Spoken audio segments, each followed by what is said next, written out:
Each month, dozens of indie games are released. Some of those are good games, and some others are not quite good. Today, we're going to see the best indie game released in July 2025. We start in number 21 with Phantom Squad.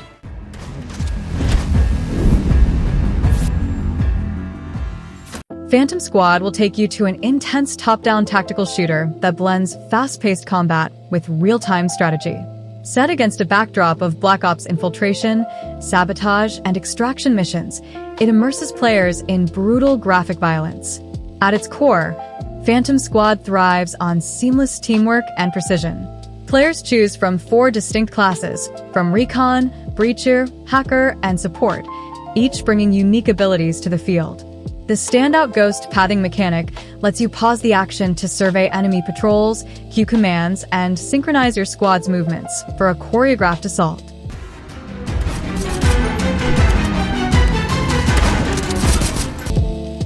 And number 20 is Everdeep Aurora.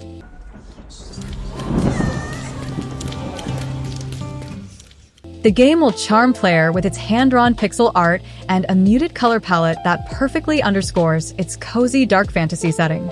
You play as Shell, a tiny cat digging through a sprawling underground world to reunite with her mother amid meteor-driven chaos. Along your journey, you will meet memorable NPCs whose fetch quests reveal bits of lore and personality. Beneath its simple controls lies a Metroidvania-like experience built around strategic digging and resource management. Your drill consumes energy as you tunnel through different materials, collecting gems to recharge and unlocking upgrades only by helping the deep-dwelling community.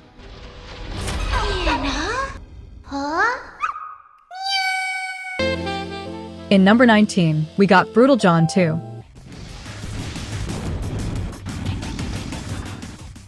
Brutal John 2 throws you into a world overrun by crypto mining machines, pairing you with your faithful psychic Brutal Dog, in this old-school FPS that wears its 90s inspirations on its sleeve.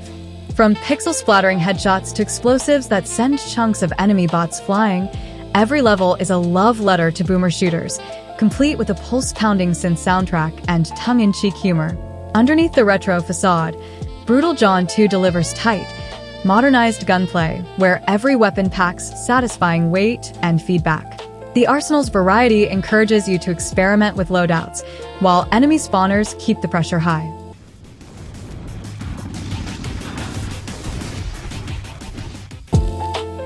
And number 18, we let them trade.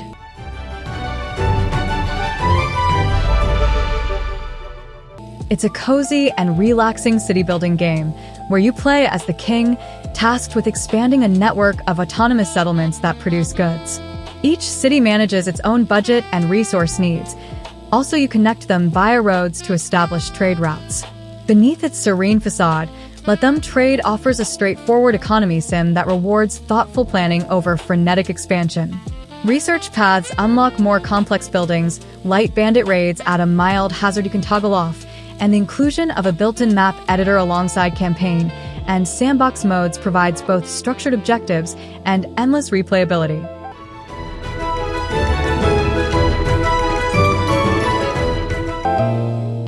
Coming number 17 is Monument Valley 3.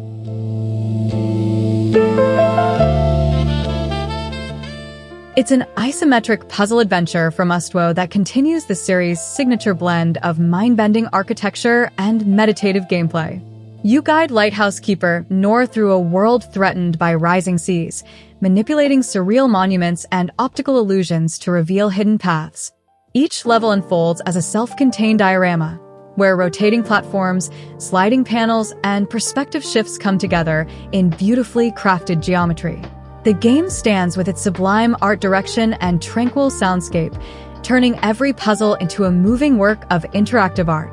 New mechanics like sailing segments that bridge levels add fresh depth without losing the series' gentle accessibility.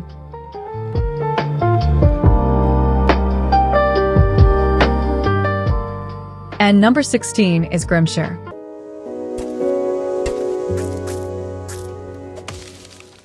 The game will wrap you in a deceptively cozy farming sim where you fled a mysterious catastrophe to start anew in an isolated mountain village. Anthropomorphic villagers greet you as the savior of their humble community, tasking you with restoring a dilapidated farmhouse and tending fields for everything from potatoes to rare herbs. Yet the idol shatters when a deadly plague looms, turning your pastoral chores into high-stakes survival. Every harvest must be preserved lest it spoil, and the fate of herbivores and carnivores alike hinges on your supply chains. Beneath its charming pixel art and gentle pace lies a tense resource balancing act. Crops rot with passing seasons, so you'll master drying, pickling, and salting to stave off famine.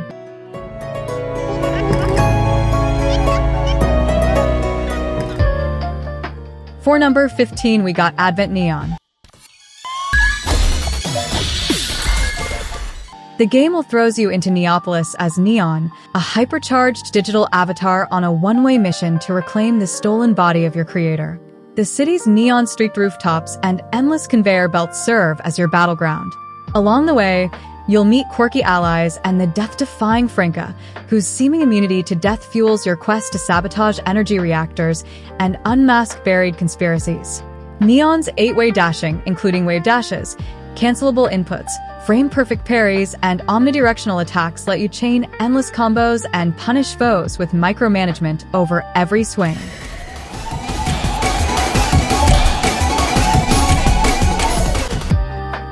And number 14, we got Bloodrush, Undying Wish.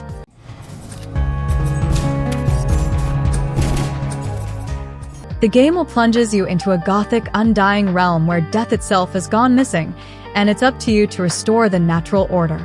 This hack-and-slash roguelike emphasizes lightning-fast combat, blending dashes, shots, and melee strikes into fluid ability combos that feel like an improvised dance of carnage. Bloodrush thrives on movement-driven combat and deep-build customization. You'll string together weapon attacks and movement abilities to unlock new combos, recover health by executing stylish finishers, and juggle 6 arenas filled with the Cult of Eternity's minions and bosses.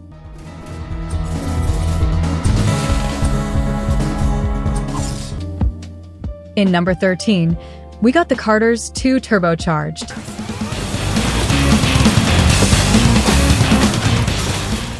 It's an exhilarating kart racing game that captures the nostalgic charm of classics like Crash Team Racing and Mario Kart while carving its own identity with fast-paced gameplay and robust features. Developed by a small indie studio from Poland, the game delivers a thrilling experience with its intense speed, smooth mechanics, and a variety of game modes, including the innovative Quick Cut mode with semi-randomized tracks, split-screen multiplayer supporting up to 6 players, and online ranked matchmaking. The game's high replayability is fueled by its deep mechanics, such as a reserve-based boost system that allows skilled players to reach speeds up to 160 to 170% of the base, rewarding mastery and precision.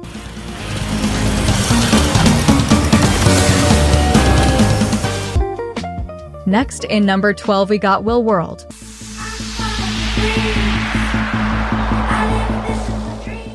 It's a vibrant open-world cycling adventure that all wrapped in a charming cel-shaded art style. The game casts players as Kat, a young cyclist tasked with saving the universe by recovering legendary bike parts for a ritual called the Great Shift. It's semi-open world, filled with stunning vistas like Mediterranean-inspired coastlines and lush forests. The gameplay shines through its satisfying bike handling, which captures the tactile joy of cycling with realistic weightiness, allowing players to perform tricks like bunny hops or navigate challenging terrain. The ability to customize bikes with countless parts also adds depth to the game, letting players tailor their ride to suit specific races or personal style.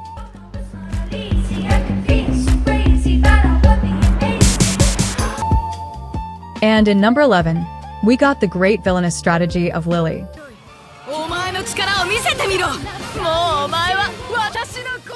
It's a captivating turn-based strategy game that blends tactical combat with a vibrant anime-inspired narrative.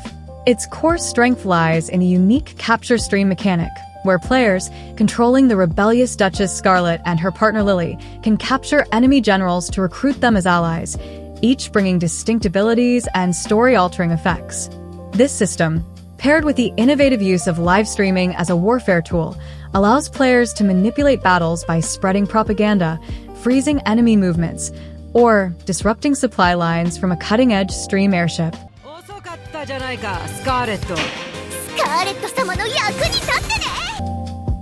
For number 10, we got Hell Clock.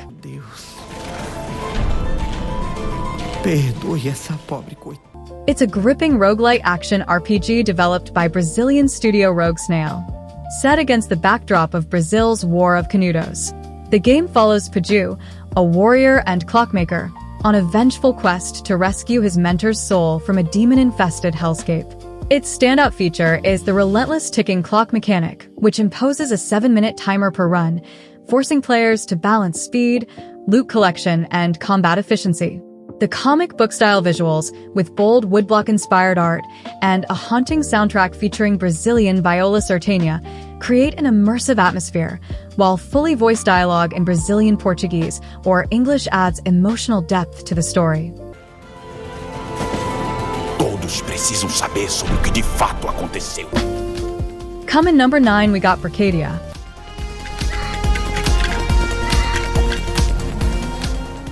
It's a next-generation brick-building sandbox that shines as a spiritual successor to Blockland, offering unparalleled creative freedom and dynamic multiplayer gameplay. Allow players to construct massive worlds, intricate physics-based contraptions, and custom game modes in real time with friends. The game's robust physics system brings creations to life with interactive elements like buttons, motors, and wire logic, enabling everything from towering skyscrapers to fully functional vehicles and roller coasters. What sets Brickadia apart is its seamless blend of accessibility and depth, catering to players of all skill levels while offering sophisticated features like behavior scripting and a forthcoming prefab system for saving complex builds.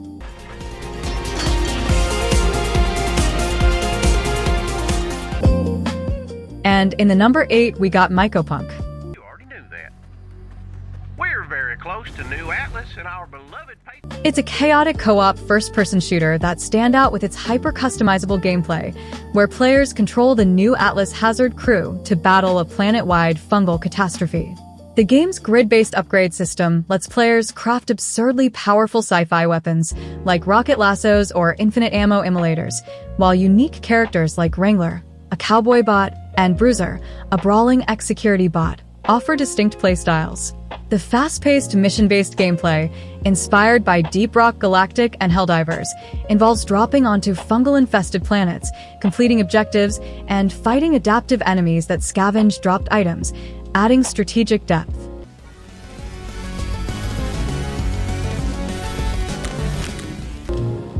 In number 7, we got The King is Watching. Us without me. But where my gaze lingers, the wheels of progress turn. It's a roguelite kingdom builder that captivates with its innovative gaze-based mechanic. The core gameplay revolves around a unique line-of-sight system where your kingdom's buildings, farms, mines, barracks only produce resources or train units when you actively look at them. This forces players to prioritize attention between gathering resources like wheat, stone, and silver, training armies, or casting magic, all while defending against increasingly tough enemy waves led by unpredictable generals. The roguelite structure ensures high replayability, with permanent upgrades, a customizable building deck, and varied scenarios like cursed cemeteries or infernal depths, offering fresh challenges each run. Beware the encounters. Each decision shapes your fate, with bosses and events that demand wit. And for number 6, we got The Drifter. Karter, and I'm not staying out here. Jesus, will you put that thing away? It's a gripping point-and-click adventure thriller developed by Powerhoof that redefines the genre with its fast-paced storytelling and immersive atmosphere. Its standout feature is the unique time loop mechanic, where protagonist Karter, a drifter returning to his hometown, witnesses a murder, is killed, and awakens seconds before his death, trapped in a cycle of violence and conspiracy.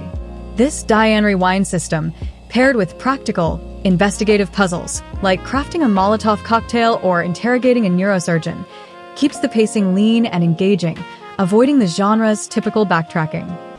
The caretaker eyes me with a look of disgust. I told you to leave! I'm here. Come in the top 5, we got Last Report.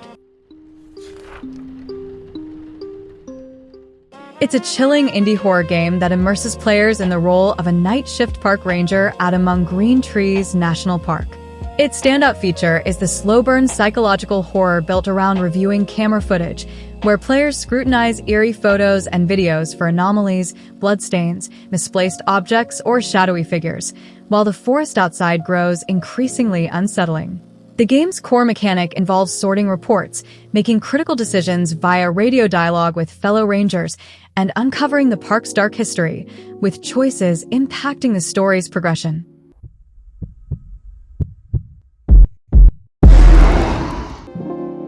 In number 4, we got Fretless: The Wrath of Rifsun.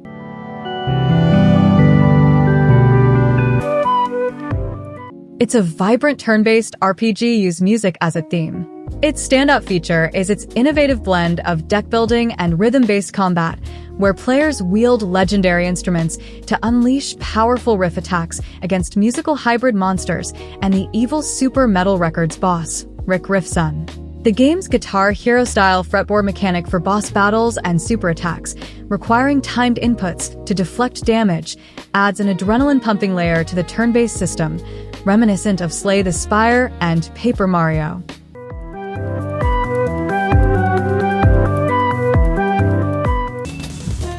Arrive at the top 3, we got Ninja Gaiden Ragebound.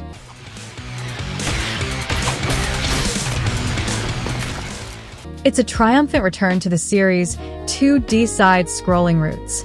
Its brilliance lies in blending the precise, punishing platforming of the NES-era Ninja Gaiden with the depth of modern 3D entries. Players control Kenji Mozu, a young Hayabusa clan ninja, and Komori, a Black Spider clan assassin, using a dual character system and the innovative ninja fusion mechanic to unleash devastating abilities. The hypercharge system, where matching attacks grants one-hit kill power, adds strategic depth to encounters. The vibrant pixel art visuals, inspired by 90s anime, and a soundtrack featuring guest composers from the original trilogy create a thrilling, nostalgia-soaked experience.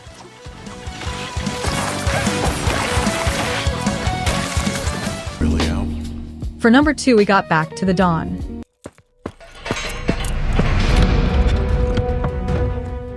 Set in the anthropomorphic maximum security Boulderton prison, the game immerses players in a gritty world of crime, conspiracy, and survival, drawing inspiration from Prison Break and Escape from Alcatraz.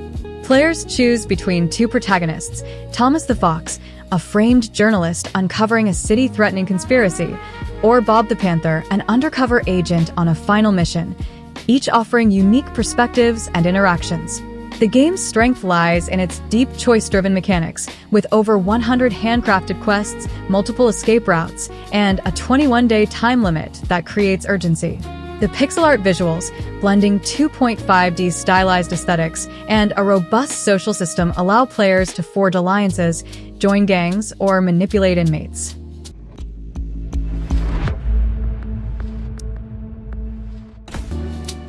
Come in the top of the list, we got Ericshome: The Stolen Dream.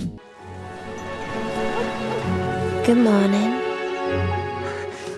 It's a narrative-driven isometric stealth game that's set in the fictional Nordic city of Ericshome, inspired by early 1900s Scandinavian cities. The game follows Hannah, a young orphan searching for her missing brother, whose disappearance triggers a chain of catastrophic events tied to a citywide conspiracy. The game's strength lies in its tightly crafted stealth mechanics, where players switch between 3 distinct characters, Hannah, Alva, and Sebastian, each with unique abilities like sedative blow darts, slingshot distractions, or environmental traversal skills to navigate puzzle-like encounters. Wait for me if you cannot find me. Okay. So that is the video. Which game is your favorite? Or do you have another game that is not included on the list? Feel free to let me know in the comments. Thank you for watching, and see you in the next video.